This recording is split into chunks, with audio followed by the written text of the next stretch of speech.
Phoebe. She's only named once in the Bible. She only gets 2 verses.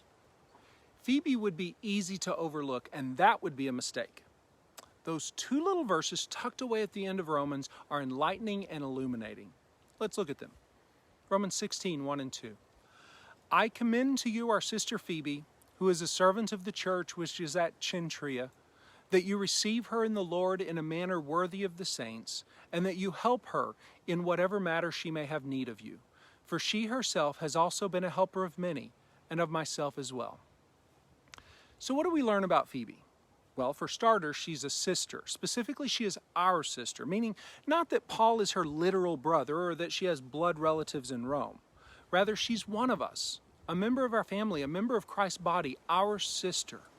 And that by itself should be enough reason to receive her well. But Paul adds that she's a servant of the church in Cenchrea. Now, the word servant is actually diakonos, which may be translated as minister, deacon, or servant. The terms are used interchangeably and may simply refer to servanthood in any capacity, except that in this particular circumstance, her service is tied to a specific congregation, the ecclesia of Cenchrea. This would seem to indicate a church office. So Phoebe is a deacon or minister of the church of Cenchrea. Paul is making sure that the Romans understand her resume, and he's not done. He then adds that she's been a helper of many and of myself as well.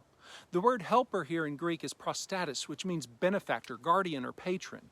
In Latin, the literal translation is patronus. So certainly, she is a servant and a helper. But those English descriptions don't paint a sufficient cultural picture. She's a woman of means who gives her gifts in service to the church and gives of her financial wealth to the ministries of many, specifically to Paul as well.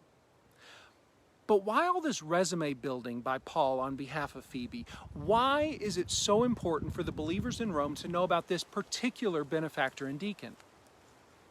Because this is an introduction of his letter carrier. He starts with, I commend to you our sister Phoebe. He's making an introduction, a commendation of the one who is arriving on his behalf with his message. He offers her resume, he vouches for her, and then he asks that they receive her well and take good care of her while she's on mission in Rome. And what is that mission? Her mission is to read the letter of Paul to all who are beloved of God in Rome. Her mission was to ensure that the letter arrived at the right place and found the right audience, which was not necessarily an easy task.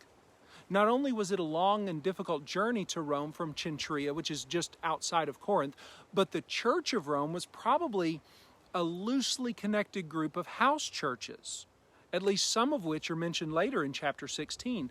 There's the church that meets at the house of Prisca and Aquila, and another in the house of Aristobulus, and another in the house of Narcissus, and there are more brothers and sisters with Asyncritus, and saints with Philologus and crew, and Phoebe would have likely gone first to Prisca and Aquila, but from there still bore responsibility of dissemination to all of those mentioned in Paul's greetings to each house church. But when I say deliver the letter, I don't just mean hand it over. I mean deliver it, as in read it. Many of the recipients would likely have been illiterate, but even among the educated, a deeply theological discussion like the book of Romans required some interpretation. Perhaps a better understanding would be that Phoebe performed the letter for the churches. This is something that she would have discussed and rehearsed with Paul before she left. He might have given her direction about intonation, pauses, facial expressions, gestures. This letter was written before punctuation existed, so Phoebe became the punctuation. She was Paul's exclamation mark, his emojis. Reading would have been the letter's first interpretation and would have informed the discussion that followed. It's also likely that she would have been prepared to answer preliminary questions. How many of you could read the book of Romans and not have at least a few follow-up questions that you would like for Paul to clarify? Phoebe would have taken the initial questions and then likely passed additional questions back to Paul when she debriefed with him after returning home.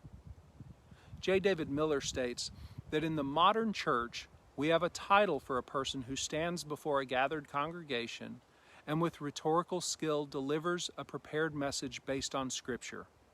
That title is preacher. Phoebe was a sister, a deacon, a patron, and a preacher. 2 little verses tucked away in a chapter that's tempting to skip. And yet, I think Phoebe's like my newest hero.